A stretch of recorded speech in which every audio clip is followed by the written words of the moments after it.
Hello Year 9, I hope you're all well. I'm delighted to be delivering your options assembly for music online this year and telling you a bit more about what the Music GCSE course is like and what type of skills you will develop throughout the years of GCSE. So I think the first thing that we need to consider is what does it mean to be a GCSE musician at KAA? And really, a student who epitomises this for me is Ezekiel. Now, Ezekiel started to learn the bass guitar in year 7 when he joined KA in the first year, and he went on to study music GCSE, and now he's in year 13, so the last year of the school, and he is completing music A-level and considering a job in the industry.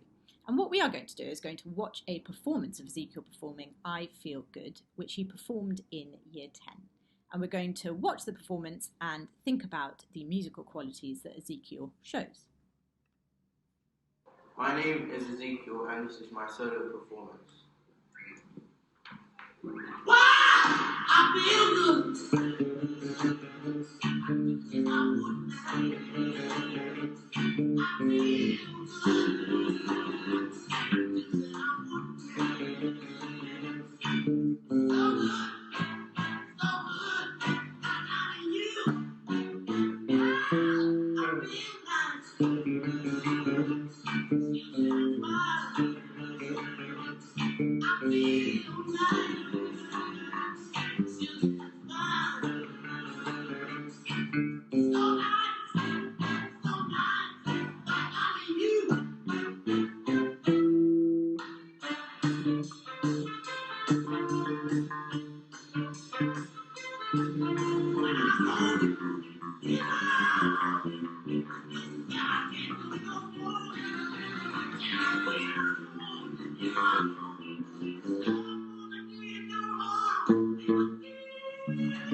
So what impresses me about Ezekiel's performance is really the dedication that he is showing towards his instrument. He's listening very carefully to the backing track that he is using. He is watching his instrument carefully as he is playing it. And you can tell that he has spent lots of time practicing in order to perform what is a really challenging piece.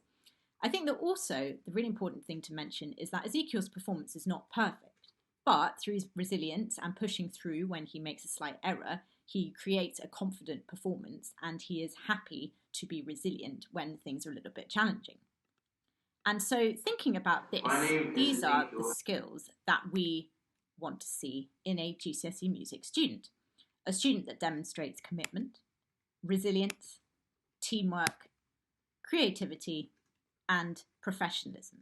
Those are all the skills that Ezekiel showed when he took music GCSE. And if those are skills that you can demonstrate and you are committed to learning an instrument or voice, then really I think music GCSE is a subject for you. Now, the course is split into 3 areas. We take the EduCAS Music GCSE course, that is the exam board that we follow, and the structure is composing, performing, and a listening exam. So for composing, you are writing your own pieces of music, and that is 30% of your GCSE. For performing, you are performing pieces on your instrument or voice, and again, that is 30% of the GCSE. And then finally, there is a listening exam in Year 11 that counts for 40% of your GCSE. So what you can see is that 60% of the course, so the majority of the course, is coursework. For composing, you'll be writing 2 pieces of music. One of them is a free composition, so you get to choose your own style. And one is a brief composition where the style is set by the exam board. For performing, you're going to perform 1 piece on a solo instrument by yourself and 1 in a group. And then for the listening exam, you will study different topics of music and be able to hear, for instance, which instruments are playing, what techniques you can hear, and write about them. So you might be thinking, what does a GCSE music lesson look like? Does it look like my current lesson that I have in Year 9? And the short answer to this is no. It's not the same as every student learning the same instrument around the classroom. It changes a lot at GCSE. Because what we are doing is not just performing, but we're learning about the history of music and the theory behind it. So we're studying genres of music, from classical music to pop and rock today. We're writing more often, and we're thinking about the overall theory of music and how to write music down. We are performing in front of each other, but it's on our own instruments that we have lessons in, and we're composing our own music using MacBooks and our own instruments too. So it's quite a varied course and different to what you are currently used to. And thinking about the listening itself, what do we actually learn about? Well, we think about classical music, so that's music from the 1500s, 1600s onwards, looking at Baroque, classical and Romantic eras, and composers including Beethoven, Tchaikovsky, Mozart and Handel. We also study film music, and we learn how composers write music to suit the mood of a film. So for instance, we look at John Williams, who has composed soundtracks including for Star Wars, Harry Potter and Jaws, and Hans Zimmer for Inception. For pop music, we study pop from the 1950s onwards, starting with a big band called the Beatles. Then we look into Bhangra music, which is when Western pop music has been fused and connected with Punjabi folk music, and fusion, combining different genres of music in different ways. And as well as this, we look at music for ensembles, so music for groups, and one of these is jazz, and the other is musical theatre. So what we can see is that the history side of the course is really very varied. And what I thought it would be nice to do is to actually try an example of this. So we're going to watch a film clip from Finding Nemo. And what I would like you to do is think about the instruments that you can hear and what the music does to the mood of the film. Let's take a look. Boing, you can't catch me. Don't bounce on the tops. They will not sting you. The tops don't sting you. That's it. 2 in a row. Beat that. Dory, all right, listen to me. I have an idea. A game. A game? A game? A game? Yes. I love games. Pick me. All right, here's the game. Oh. Whoever can hop the fastest out of these jellyfish wins. Okay. Rules, Okay. rules. Okay. You can't touch the tentacles.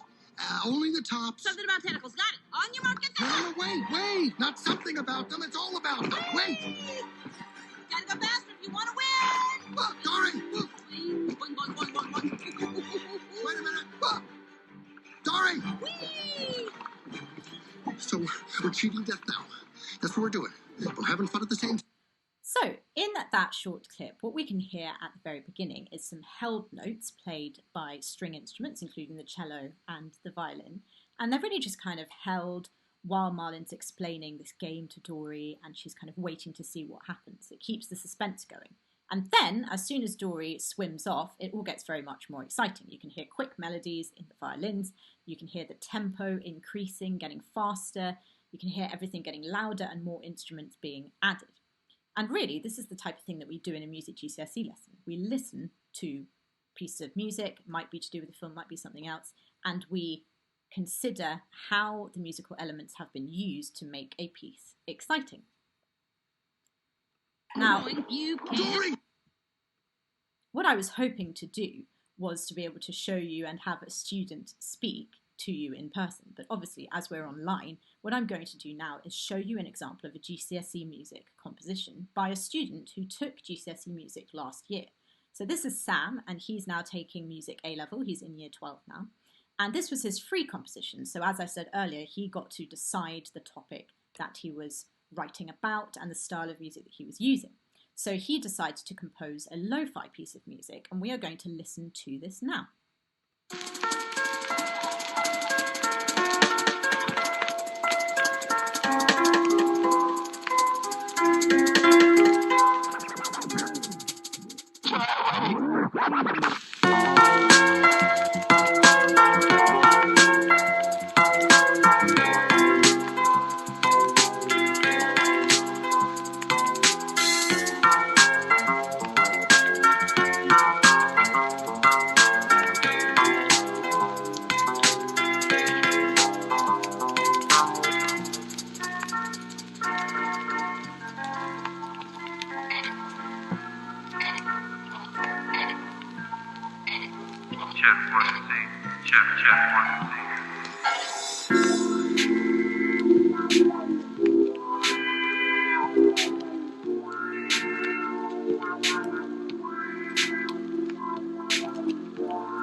So that was Sam's piece, and I think you'll all agree that it's a really creative composition. He spent lots and lots of time working on this, and really he started in exactly the same position that you are all in now. He thought about which GCSE he wanted to take, he decided to take music, he listened to different genres of music as a result of all the listening lessons, and this led him to be inspired to create this lo-fi piece. And as a result, he did extremely well in his music GCSE and is now studying A-level. So this is the point in the assembly where we start to think about frequently asked questions about the music GCSE course. And the one that Mr. Rigby and I hear really often is, do I need to play an instrument? And really the short answer to this is yes, or you need to be able to sing, because 30% of your GCSE is performance. So what that means is that if you can't currently play an instrument or you don't currently sing, it would be very hard for you to be able to take 30% of your exam, and it wouldn't be fair, therefore, for you to take the GCSE subject. Not only that, but learning an instrument or learning singing is already going to help you gain experience of music theory, which is used in GCSE music all the time. Now, by the time you get to year 11, you would need to be able to perform at a grade 3 standard on your instrument or voice. And as some reference, here is an example of a grade 3 piano piece. You can see it on the screen now. Another thing we hear is music is a soft option. It's an easy subject, so what's the point? Well, actually, we completely disagree. We think that music GCSE is a highly academic subject because you are learning essay writing skills, you are using key terminology, you are learning to read music and use notation, and you're also studying the history of music across many, many years. Also, another point that some people say is studying music will narrow my career options. Well, that's simply not true, because 90% of those people that earn over £50,000 per year were people that studied a musical instrument at school. And really, these are the skills that you are learning and developing through taking music GCSE. Motivation. confidence, problem solving, teamwork, creativity, self-organisation, communication, and patience.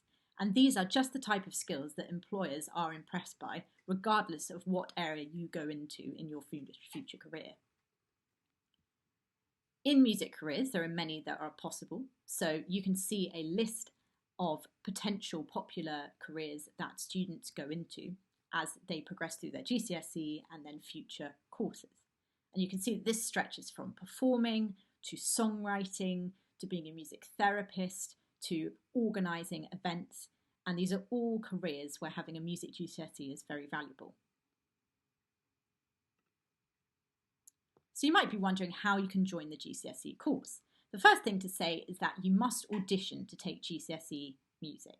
This is so that we can check that you are the right standard for performance and that 30% of the course is still possible for you. So what you'll be asked to do is to perform a piece on your instrument or voice, and it should be a piece that really shows you off. It should be a piece you know well and that demonstrates your ability on your instrument or voice. What we'll do is after half term, we're back in school, we will have some auditions and you'll be speaking to Mr. Rigby or me to arrange that. So really, the last thing to say is good luck with all of your options decisions. Mr. Rigby and I are looking forward to having as many music students as possible. And if you'd like any more information about the Music GCSE course or you have any questions, please email us. You can see our email addresses on the screen now, and know that we are always happy to answer your questions or hold a Google Meet, especially at this time. Good luck.